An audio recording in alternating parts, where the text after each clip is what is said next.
Hi, Dave Salmon and my lovely assistant Hope Salmon behind the camera. We've been here at this property for about 6 years trying to practice permaculture.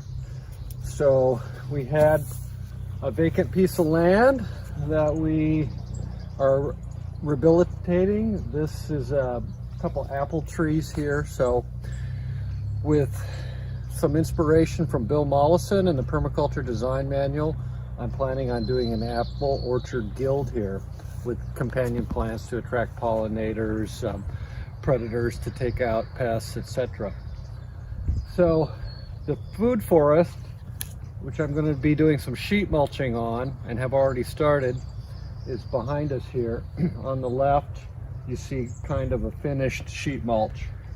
And so what that is 3 layers of thick cardboard, about 3 or 4 inches of steer manure, and then about 6 inches of wood chips. So this is how you turn a lawn into a garden. The other way to do it is to dig up sod, which is nobody's favorite. So I've sheet mulched before with 1 layer of cardboard and it doesn't really work. And I'm going to get this cardboard wet here, help it break down. Ideal time to do this is in the fall or the winter when the rains are here. I go to a furniture store and I get the big sheets of cardboard. You know what, have lazy boy recliners and couches and big tables and stuff. I flatten it out and set it out over the sod, over the grass, and then let it rain on it or get it wet, and then you're able to pull the plastic tape off. The other thing you want to get out is staples, and I go for the unpainted cardboard. This has got 2 layers on it. Up here is our pile with the 3rd layer. After I get this wet, I'm going to lay down some more. And then we'll be working on the next component, the steer manure and the wood chips. All right, so I spent about 5 or 10 minutes wetting down this cardboard. Worms love cardboard. They'll come up from the bottom. Moles and gophers will come in after the worms, and that'll churn up that soil. We'll leave lots of air pockets, and that gives space for the roots. It gives opportunity for water and air to get down into the soil and feed that biology. Soil biology is where all the permaculture focus is. Okay, so after that I removed the rocks and the sticks that were holding down the cardboard. Get a lot of wind here and it wants to go for a ride, so I weighed it down. Now that we've got these 2 layers wet, I'm going to start on layer number 3. I sheet mulched before with just 2 layers of cardboard, and after a while the grass just comes right back through. You want it to be thick enough that it kills all the grass. So that's what helps. You also need to make sure it overlaps. You can come out here with a box cutter and, make precise cuts, but for me it's just as easy to put this stuff down. Now, when you get plastic tape, you want the tape side up, because after it rains or you get it wet, you're going to come back to it and pull this tape off. It's a lot easier to get it off when the cardboard's wet. So, a couple of things that you see here in this side of the food forest is this is a rose hip. Over here are salmon berries. And then behind over here is an autumn olive. On the other side, we've got black currants, red currants, and honeyberries. All right, so I've got the 3rd layer of cardboard down, and I just put some water on it. You want each layer to be wet, ideally.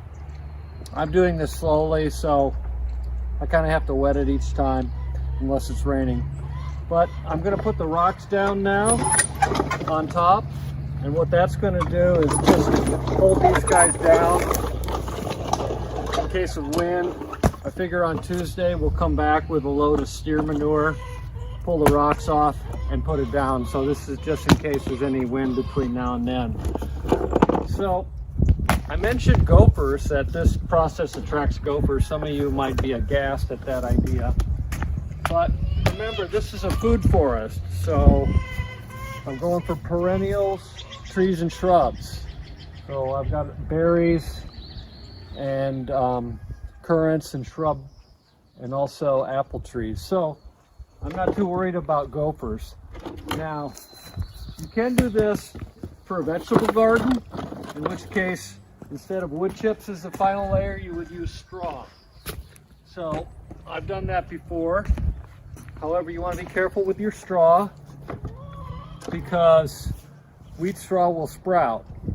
And so the best is rice straw, which will not sprout unless it's submerged underwater. Rice straw can be had locally through Troxel's hay sales up near the farmer's market in Harbor. So, fungal dominated soil. This is good because there's this war or this rivalry that goes on between grasses and trees. And the allies for the grasses are bacteria and the allies for the trees are fungus. Trees and fungus have a lot of symbiotic relationships, so you want a lot of fungal material in your soil. So this is going to help. The wood chips are what fungus eat. So that's why we're using wood chips as our final layer. So a word about manure too. Horse manure is free. They'll even load it for you in your truck at the county fairgrounds. However, a horse's digestive tract doesn't pass through a whole bunch of stomachs like a cow's, and it's not very high temperature. It goes through rather quickly. So there's a lot of weed seeds that make it through all the way through the horse and are still viable. So you can find a lot of stuff sprouting up when you use horse manure. As far as wood chips go, hard wood is great. Pine is great. Oak is really good. That's what this is. A lot of oak and pine from the burn zone, the Slater fire on Highway 199 between here and Grants Pass. And they just have this stuff piled up by the side of the road, so I always pick up a load.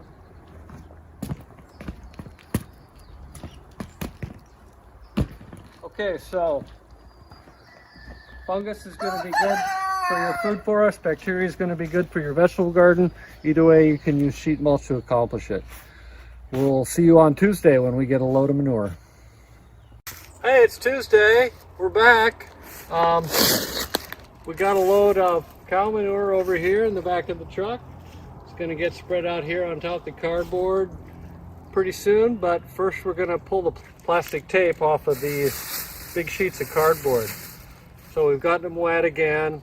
That's a big key to getting the plastic to loosen up. And it's a beautiful sunny day, and so Dar is here to help me. We're going to do the second layer, and that is going to be cow manure, aged, allegedly, cow manure. All right, so here goes. The idea is to get it up there and maybe about 3 or 4 inches deep.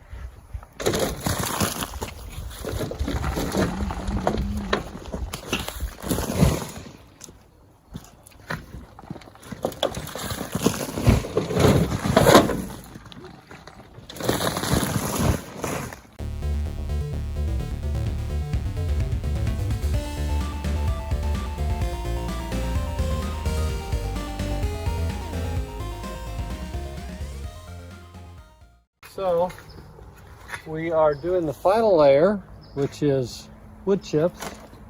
So we've staged 3 piles of wood chips here ahead of time. After we put down the cow manure, we're doing the final layers.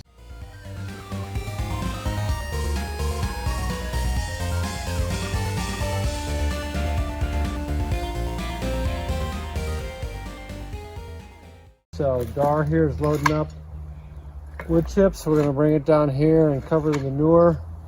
You can see this is about 6 months old, so it's broken down quite a bit. It's on its way to becoming soil. And some of you might wonder what these bumps are and these ditches. Well, these are permaculture which is a German term for buried wood. So as it decomposes, it releases nutrients and moisture. Just ahead of the hugelkultur is a swale or a ditch. This one is sloping slightly downhill for drainage. Over here on this side of the food forest, you see hugelkultur that's set up on contour, so it's all at the same elevation. So that's set up to retain water. Ahead of each hugelkultur bed will be a swale, and that will help retain water longer into the season. So that's how you sheet mulch. That's how you turn a lawn into a garden. Follow the hashtag Grow Food Not Lawns. Thanks.